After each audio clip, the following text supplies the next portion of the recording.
स्वागत है आपका आज के इस एक्सप्लेनर में। आज हम एक ऐसी शख्सियत के बारे में बात करने वाले हैं जिन्होंने भारत की संप्रभुता यानी सॉवरेनिटी का पूरा नक्शे कदम ही बदल कर रख दिया। ये कोई नॉर्मल हिस्ट्री का चैप्टर नहीं है दोस्तों, ये एक ऐसी रोंगटे खड़े कर देने वाली यात्रा है जो आपको बिल्कुल सोचने पर मजबूर कर देगी। आज हम डीप डाइव करेंगे हिंदवी स्वराज्य के शिल्पकार छत्रपति शिवाजी महाराज की असाधारण जिंदगी में, उनकी राजनीति, उनकी वॉर स्ट्रैटेजीज और उनका लीडरशिप। इन सबको आज हम एक बिल्कुल नए और फ्रेश पर्सपेक्टिव से समझेंगे। तो चलिए बिना देरी किए देखते हैं कि आखिर क्या चीज उन्हें एक आम शासक से एक महान युग पुरुष बनाती है। अब एक सेकंड के लिए जरा इस सिचुएशन को इमेजिन कीजिए। 17वीं शताब्दी का भारत, एक ऐसा वक्त जब विशाल मुगल साम्राज्य अपनी पूरी ताकत और आतंक के साथ पूरे इंडियन सबकॉन्टिनेंट पर छाया हुआ था। उनकी सेना लाखों में थी और रिसोर्सेज की तो कोई कमी ही नहीं थी। ये लिटरली हिस्ट्री का सबसे बड़ा डेविड वर्सेस गुलायत जैसा संघर्ष था। तो फिर एक अकेले योद्धा और उनकी मुट्ठी भर सेना ने दक्कन के इन उबड़-खाबड़ पहाड़ों का इतनी बखूबी से यूज कैसे किया कि उस मैसिव मुगल एम्पायर को घुटने टेकने पर मजबूर कर दिया। आखिर ये असंभव सा लगने वाला काम उन्होंने किया कैसे? लेकिन देखिए, सीधे बैटलफील्ड की बातों में आने से पहले उनका अल्टीमेट विजन समझना बहुत जरूरी है। उनका मेन गोल कभी भी सिर्फ जमीन या किले जीतना नहीं था, जो उस वक्त के ज्यादातर शासक किया करते थे। उन्होंने बिल्कुल क्लियरली एक नई आवाज उठाई और कहा, हमें अपना शासन चाहिए, मूल निवासियों का शासन। यही थी हिंदवी स्वराज की पुकार। ये अपने आप में एक क्रांतिकारी सोच थी, जहां पावर का मतलब सिर्फ मिलिट्री जीत नहीं, बल्कि नैतिकता और इंडिजिनस लोगों के आत्मनिर्णय का अधिकार था। उन्होंने लोगों के दिलों में ऐसी आग जगाई जो सदियों से बुझी हुई थी। और आप सोच रहे होंगे कि ये नया साम्राज्य किस बेस पर टिका था? उनका पूरा रूल राजधर्म के महान दर्शन पर आधारित था, यानी एक शासक की नैतिक जवाबदेही, न्याय और अपनी प्रजा की बिना किसी स्वार्थ के सेवा करना। उस दौर में जरा सोचिए, जब आक्रमणकारी सेनाएं आम नागरिकों को लूटना अपना हक समझती थीं, शिवाजी महाराज ने एक बेहद स्ट्रिक्ट कोड ऑफ कंडक्ट बनाया। युद्ध में पकड़ी गई दुश्मन कीमे की महिलाओं को पूरे सम्मान के साथ उनके परिवार को वापस सौंपा जाता था। और सच कहूं तो इसी सोच ने उन्हें आम लोगों के बीच डर का नहीं, बल्कि एक अत्यंत सम्मानित और पॉपुलर लीडर का प्रतीक बनाया। चलिए एक बार इन दो अलग अलग मिलिट्री स्ट्रैटेजीज को आमने सामने रखकर देखते हैं। एक तरफ थीं कन्वेंशनल इंपीरियल आर्मीज, भारी संख्या, भारी भरकम हथियार, रिजिड फॉर्मेशंस, जो पूरी तरह से खुले मैदानों की लड़ाई पर निर्भर थीं। दक्कन के रग्ड पहाड़ों में आकर ये सेनाएं अक्सर फंसकर रह जाती थीं। और दूसरी तरफ थी मराठा सेनाएं, एकदम हल्की, फुर्तीली और बिजली की तरह तेज। उन्हें अपने भौगोलिक क्षेत्रों और पहाड़ों की एक एक चट्टान का डीप नॉलेज था। वो तेजी से आगे बढ़तीं और पलक झपकते ही गायब हो जाती थीं। ये लिटरली सिर्फ नंबर्स का गेम नहीं था, ये भारी भरकम ताकत के खिलाफ एजिलिटी और जियोग्राफिकल स्ट्रैटेजी की जीत का मास्टर प्लान था। और यहीं से एंट्री होती है गणिमी कवा की, यानी छापामार युद्ध या गिरिला वॉरफेयर। ये दुश्मन से सिर्फ छिपना नहीं था, ये एक ऐसी रेवोल्यूशनरी मिलिट्री स्ट्रैटेजी थी जिसने लड़ाई के सारे रूल्स ही बदल दिए। इमेजिन कीजिए, ज्योग्राफी का इतना इंटीमेट नॉलेज कि हर पेड़ और हर चट्टान एक हथियार बन जाए, तेजी से आगे बढ़ना, डायरेक्ट आमने सामने की टक्कर से कंप्लीटली बचना, सरप्राइज अटैक्स करना और साइकोलॉजिकल वॉरफेयर का जबरदस्त यूज करना। इस स्ट्रैटेजी ने छोटी और डिसिप्लिन्ड टुकड़ियों को अपने से कई बड़े दुश्मनों के होश उड़ाने और उनका मनोबल तोड़ने की ताकत दी।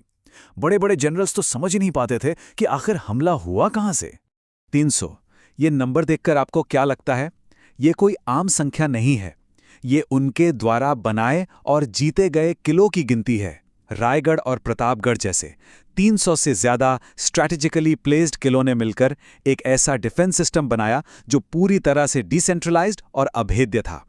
ये किले पहाड़ों की चोटियों पर किसी विशाल रथ की तरह खड़े थे। ये बड़ा सा नेटवर्क उनकी सैन्य शक्ति की ऐसी बैकबोन बन गया जिसे भेदना दुश्मनों के लिए लगभग इम्पॉसिबल था। हर किला एक दूसरे से जुड़ा था, जो दुश्मन सेनाओं को थका देने और उनके रिसोर्सेज खत्म करने के लिए काफी था।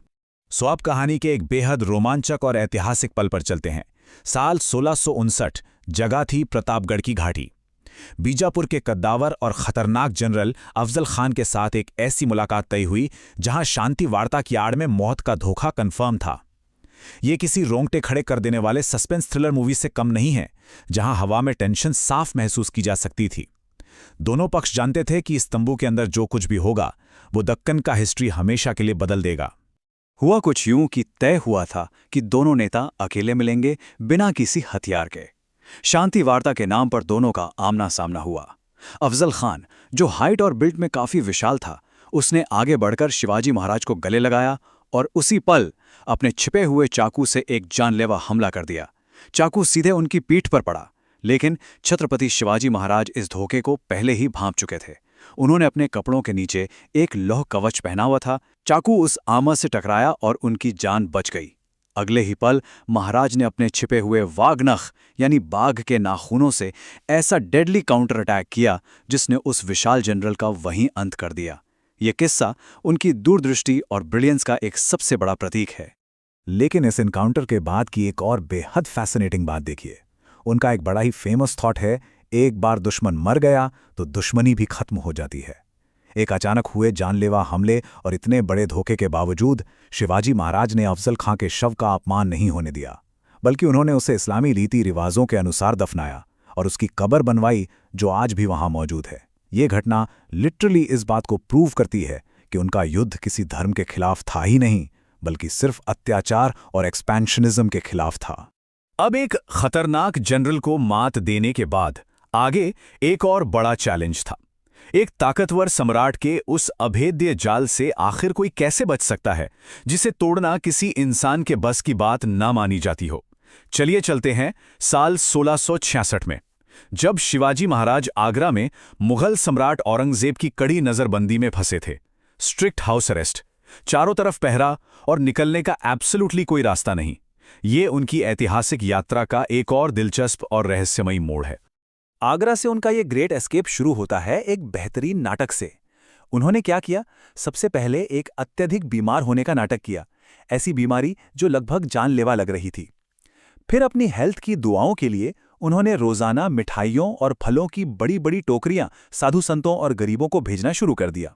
स्टार्टिंग में तो पहरेदार हर टोकरी की बारीकी से तलाशी लेते थे, लेकिन जैसे जैसे दिन बीते वो इस डेली रूटीन से बोर हो गए और काफी लापरवाह हो गए।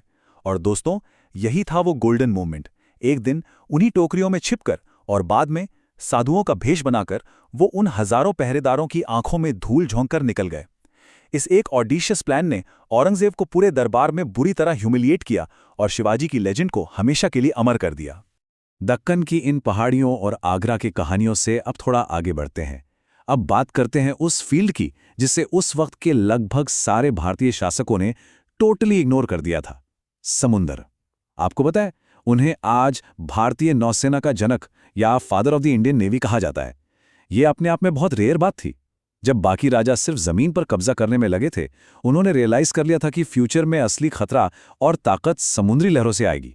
उन्होंने यूरोपियन कोलोनाइजर्स और विदेशी ताकतों के थ्रेट को काफी पहले ही भांप लिया था। जमीन पर छापामार युद्ध मास्टर करने के बाद उन्होंने उस सेम स्ट्रेटजी को समुद्र तक स्प्रेड किया। 1654 में कल्याण के पास अपना पहला नावल बेस बनाना कोई छोटी बात नहीं थी। उन्होंने विजयदुर्ग और सिंधुदुर्ग जैसे अभेद्य समुद्री किलों का निर्माण किया जो लहरों के बीच खड़े थे। उन्होंने करीब 20 वॉरशिप्स का एक तगड़ा बेड़ा तैयार किया और लोकल नाविकों के साथ साथ विदेशी एक्सपर्ट्स की तकनीक का भी खूब उपयोग किया। इन विजनरी स्टेप्स ने न सिर्फ ट्रेड रूट्स को विदेशी दखलंदाजी से बचाया, बल्कि आज की मॉडर्न इंडियन नेवी का एक मजबूत फाउंडेशन भी सेट कर दिया। ये सच में एक क्रांति थी। इन सारी कठिनाइयों, बैटल्स और अमेजिंग विक्ट्रीज के बाद हम आते हैं 1674 पर। रायगढ़ फोर्ट का वो गौरवशाली दिन, जब उनका औपचारिक राज्याभिषेक हुआ और उन्हें छत्रपति की महान उपाधि मिली।